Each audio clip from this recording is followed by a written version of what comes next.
বিসমিল্লাহির রহমানির রহিম। সুপ্রিয় শিক্ষার্থী বন্ধুরা, তোমাদেরকে আরও একবার স্বাগত জানাচ্ছি ফেনী ন্যাশনাল কলেজ কর্তৃক আয়োজিত অনলাইন ভিত্তিক শ্রেণী কার্যক্রমের তথ্য ও যোগাযোগ প্রযুক্তি বিষয়ের ক্লাসে। ক্লাস উপস্থাপনায় বরাবরের মতোই তোমাদের সাথে আছি আমি মোহাম্মদ শাহাবুদ্দিন শিহাব, প্রভাষক ফেনী ন্যাশনাল কলেজ।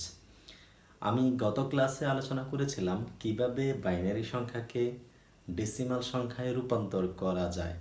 এই নিয়ে আমাদের গত ক্লাসটি ছিল এবং তোমরা যারা আমি যে হোমওয়ার্কটি দিয়েছিলাম যারা ওই হোমওয়ার্কটি করে দিয়েছ তাদের সবাইকে আমি ধন্যবাদ জানাচ্ছি। দু একজনের একটু ভুল হয়েছিল, পরবর্তীতে সে এসে আবার এগুলো ঠিক করে দিয়েছে। তোমরা যখন আসলে হোমওয়ার্কগুলো করো তখন আমাদের কাছে আসলেই ভালো লাগে, আমাদের সার্থকতা আসলে ওই জায়গায় যদি তোমরা এই ক্লাসগুলো থেকে একটু উপকৃত হও। যদিও তোমরা এখানে আসলে 10 থেকে সর্বোচ্চ 15 মিনিটের ক্লাসগুলো দেখো, আসলে 15 মিনিটের পিছনে কিন্তু আমাদের এরকম কয়েকটি 15 ঘন্টা সময় আমরা ব্যয় করি এক একটা ভিডিওর পিছনে। আমরা একটি ক্লাস শুধুমাত্র যে একটা ভিডিও শ্যুট করলে যে একটা ক্লাস হয়ে যায় বিষয়টা আসলে তা না। আমরা ভিডিও ক্লাসটি নেওয়ার পর পরবর্তীতে এখানে বিভিন্ন এডিটিংয়ের বিষয় আছে, বিভিন্ন বিভিন্ন ধরনের সম্পাদনা করে তারপরে মূলত আমরা এই ক্লাসগুলো আসলে পোস্ট করে থাকি। তো আমাদের এই কষ্টটুকু আসলে তখনই সার্থক হবে যদি তোমরা আসলে নিয়মিত আমাদের ক্লাসগুলো মনোযোগ দিয়ে করো এবং আমরা যে হোমওয়ার্কগুলো দিই সেই হোমওয়ার্কগুলো তোমরা যদি ঠিকমতো করো। তো চলো আজকের ক্লাসে আমরা দেখব কিভাবে অক্টাল সংখ্যা থেকে ডেসিমাল সংখ্যায় রূপান্তর করা যায়।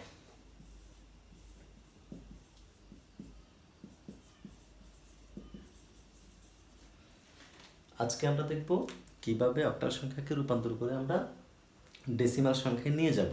মানে পরীক্ষার প্রশ্নের সময় দেখা যায় যে বিভিন্ন রকমের অক্টাল সংখ্যাগুলো দিয়ে তারা বলে যে এর সমতুল্য ডেসিমাল মান কত। মানে একটি 8 ভিত্তিক সংখ্যা দিয়ে তোমাকে জিজ্ঞাসা করবে যে এর 10 ভিত্তিক মান কত, সেটি প্রকাশ করো। আবার দেখা যায় যে সৃজনশীল বিভিন্ন রকমের ম্যাথগুলো আসে, বিভিন্ন রকমের পাটিগণিতের মধ্যে কিছু অঙ্ক আসে, সেক্ষেত্রেও আমাদেরকে অনেক সময় সংখ্যা রূপান্তরটি করা লাগে। তো চলো আজকে আমরা দেখবো যে কীভাবে আমরা অক্টাল থেকে ডেসিমালে নেব। গত ক্লাসে যারা বাইনারি থেকে ডেসিমাল দেখেছ এবং যারা বুঝেছ তাদের জন্য আজকের ক্লাসটি খুবই ইজি হয়ে যাবে। যার কারণে আমি বরাবরই প্রায় সময় আমি একটা কথা বলি, সেটা হচ্ছে কখনোই তোমরা প্রথম দিকের ক্লাসগুলো বাদ দিয়ে পরে ক্লাসগুলো তোমরা করবা না। কারণ আসলে প্রথম ক্লাসগুলোতে এমন কিছু বিষয় আমরা আলোচনা করি, এমন কিছু ধারাবাহিকতা থাকে, এমন কিছু নলেজ ওখানে থাকে যা তোমার পরবর্তী ক্লাসগুলোতে কাজে লাগে। দেখো, যারা গত ক্লাসে যারা মনোযোগ দিয়ে দেখেছো যে কীভাবে আমি বাইনারি সংখ্যা থেকে আমি ডেসিমাল সংখ্যা নিয়ে গিয়েছিলাম, তাদের জন্য এই ক্লাসটি খুবই সহজ হয়ে যাবে। তো চলো আমরা শুরু করি। আমরা প্রথমে একটি প্রশ্ন নিয়ে নেব, একটি অক্টাল সংখ্যা আমরা নিয়ে নেই।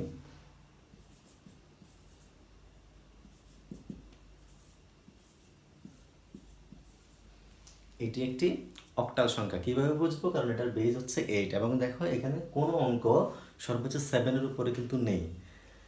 এইবার এই সংখ্যাটিকে আমরা কিভাবে ডেসিমালে নিয়ে যাব। যারা বাইনারি থেকে যারা ডেসিমাল শিখেছিলে মনে আছে আমরা ওখানে কি করেছিলাম? আমাদের প্রথম কাজটি ছিল প্রত্যেকটি বিটের সাথে বা প্রত্যেকটি অঙ্কের সাথে আমরা বেজটাকে প্রথমে গুণ করে দিয়েছিলাম, মনে আছে? প্রত্যেকটি বিটের সাথে আমরা বেজটাকে গুণ করেছিলাম। ঠিক তেমনি আমরা এখানেও যেটা করবো যে প্রত্যেকটি বিটের সাথে আমরা বেসকে গুণ করব। ওখানে বেস ছিল 2, তো দেখা গেছে প্রত্যেকটি বিটের সাথে আমরা 2কে গুণ করেছিলাম। এখানে বেস কিন্তু 8, তাহলে আমরা প্রত্যেকটা বেসের সাথে প্রত্যেকটা অঙ্কের সাথে আমরা কি করব? আমরা 8কে গুণ করে দেব। প্রথম ধাপ ছিল এটি যে প্রথমেই গুণ করে দেব প্রত্যেকের সাথে। তাহলে প্রথমে আমি 5-এর সাথে 8 গুণ করে দিই। গুণ করে দেওয়ার পরবর্তী ধাপে পরবর্তী অঙ্কে যাওয়ার সময় আমরা মাঝখানে কী ব্যবহার করেছিলাম? আমরা প্লাস ব্যবহার করেছিলাম, যোগ ব্যবহার করেছিলাম। যোগ,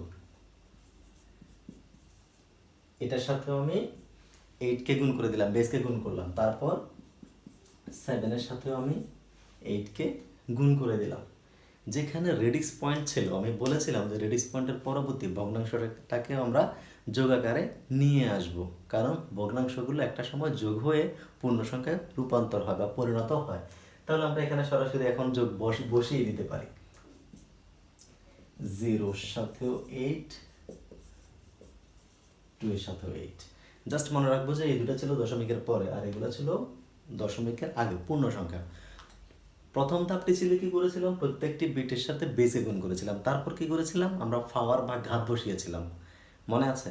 আমরা পূর্ণ সংখ্যার একদম শেষ যে ইয়েটা ছিল, শেষ যে অঙ্ক ছিল তার সাথে যে 8 কে গুণ করেছি সেই 8 এর উপর ওখানে আমরা 2 গুণ করেছিলাম, তার উপর আমরা 0 বসিয়েছিলাম, তারপর 1, তারপর 2। এভাবে যত আমরা এদিকে যাব, যত বড় হবে তত আমরা আরো যোগ করতে, আরো আমরা বসাইতে পারতাম কিভাবে, 8 এর উপর 3 বসাইতাম, 4 বসাইতাম, 5 বসাইতাম, তাই তো এভাবে এদিকে বাড়তো। আর ওই দিকে কিভাবে বসিয়েছিলাম মনে আছে? রেডিক্স পয়েন্টের পরে ডান দিকে ভগ্নাংশের ক্ষেত্রে আমরা কি করেছিলাম, আমরা মাইনাস দিয়ে বসিয়েছিলাম, -1, -2। আমি আরও একবার বলে দিচ্ছি, যারা সরাসরি আজকের ক্লাসটি দেখতেছো তাদের জন্য এটা খুবই কঠিন মনে হবে, ওই জন্য তুমি এখন এই সরাসরি এই ক্লাস থেকে তুমি ক্লাসটা করবা না, অবশ্যই তুমি আগের ক্লাসটি দেখবে, দেখবে যে এগুলো কোত্থেকে এসেছে তুমি খুব ইজিলি বুঝে যাবা। তো আসলে এবার আমরা যেটা করবো, আমরা এগুলোর মানগুলো আমরা বসিয়ে দেব।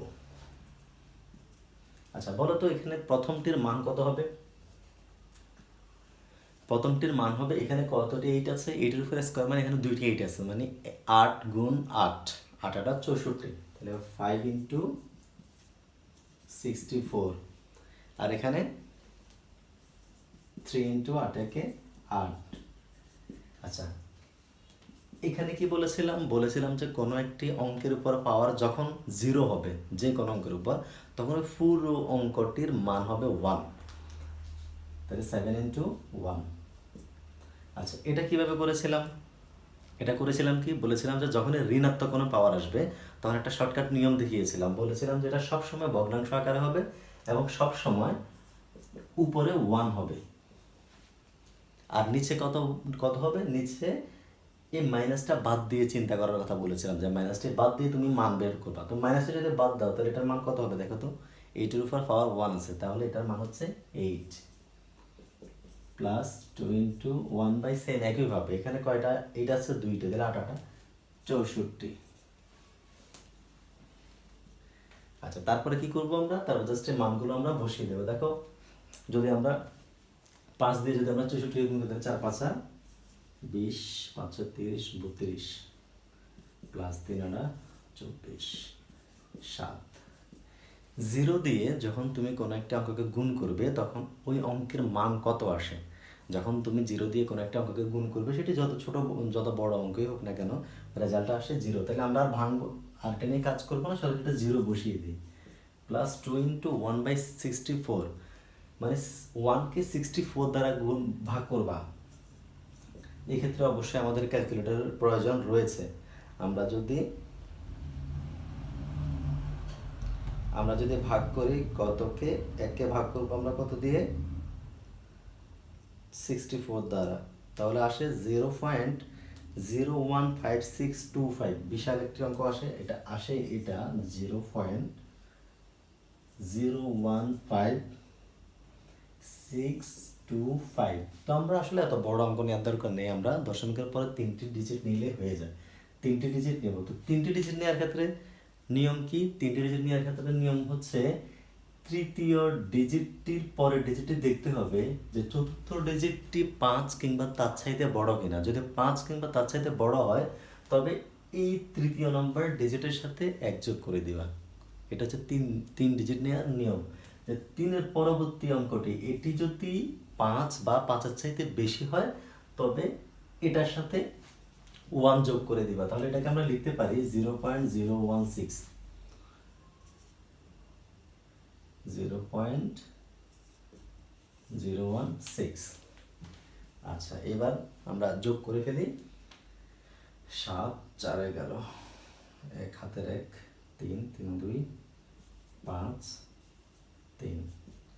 আচ্ছা ওখানে কত হয়, যদি তুমি 0 তো এটাকে আমরা বাদ দিয়ে দেবো, আর 2 দিয়ে যদি আমরা ওটাকে গুণ করি, 2 ইন্টু 0.016, তাহলে হচ্ছে 0.032, তাহলে এটা হয়ে যাচ্ছে 351.032। এই হয়ে গেল আমাদের ডেসিমাল মান। এই অক্টাল সংখ্যাটির সমতুল্য ডেসিমাল মান হচ্ছে এটি। যারা, তার মানে আমরা ফাইনালি আমরা আনসার কি পেলাম, আমরা পেলাম 351.032, এটা পেলাম আমরা এই অঙ্কের আনসার মানে এই এই অঙ্কটির সমতুল্য ডেসিমাল মান হচ্ছে এটি। তো আশা করি বুঝতে পেরেছো, এবং যারা বিশেষ করে গত ক্লাস যারা করেছো তাদের জন্য আসলে এটা খুবই ইজি ছিল, আর যারা আজকে করতে চেয়েছো নতুন করে তাদের জন্য একটু সমস্যা হয়ে গেছে। এরপরও যদি তোমাদের এখানে কোনো একটি বুঝতে যদি কোনো সমস্যা হয়ে থাকে সেক্ষেত্রে অবশ্যই তুমি প্রশ্ন করবে তোমার কমেন্ট বক্সে, আমি অবশ্যই এটার উত্তর দিয়ে দিব। আর আমি একটি হোমওয়ার্ক দিয়ে দিচ্ছি, আশা করছি গত ক্লাসগুলোর মতো অবশ্যই যারা যারা মনোযোগ দিয়ে ক্লাসটি করেছো তারা আমার হোমওয়ার্কটি করে অবশ্যই কমেন্ট বক্সে তুমি কমেন্ট করে দিবে। তো হোমওয়ার্কটা একটু, প্রশ্নটা একটু নিয়ে নাও।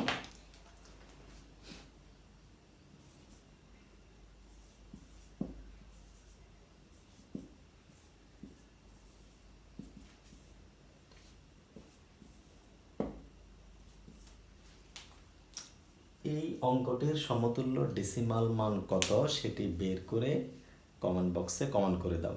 তো আজকে এই পর্যন্তই থাক। ইনশাল্লাহ আমরা আগামী ক্লাসে আরেকটি আমরা কনভারসেশন নিয়ে আমরা কথা বলবো, আরেকটি রূপান্তর নিয়ে আমরা কথা বলবো। তো সেই পর্যন্ত সবাই ভালো থাকো, সুস্থ থাকো, আল্লাহ হাফিজ।